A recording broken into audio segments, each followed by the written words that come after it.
بعد الفاصل.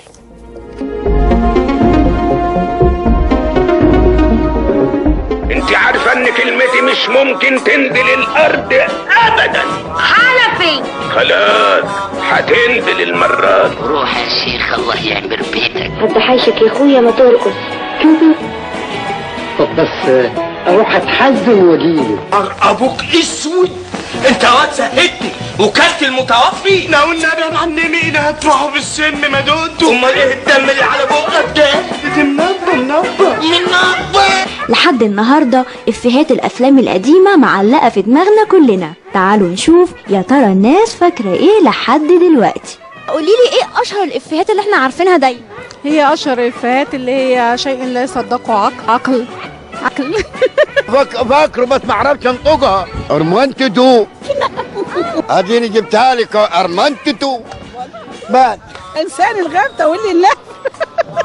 شغلتك على المدفع بولورم برورم يا اخي خور يا اخي ارمنتدو قول.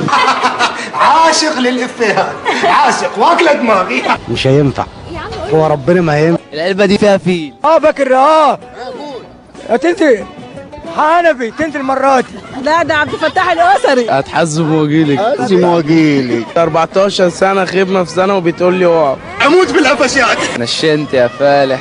قول افيه. زي ايه يعني؟ احلى مش شرف مفيش. حنفي.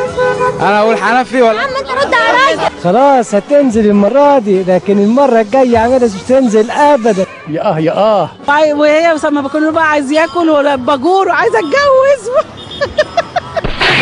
وانا مش ابنك؟ لا انت مش ابني، احنا لميناك من الشوارع. عارف يعني ايه الشوارع؟ انت لقيت حماتي مدوباهم 2. طب بتعملي منير؟ مدوباهم 2. يا مين فينا مش فاكر اشهر افيهات الزمن الجميل؟ حنفي وخلاص هتنزل المرة دي والعلبة دي فيها ايه؟ افيهات جميلة من زمن الفن الجميل لحد النهاردة بنقلش بيها على بعض. شيماء يونس لبرنامج وماذا بعد.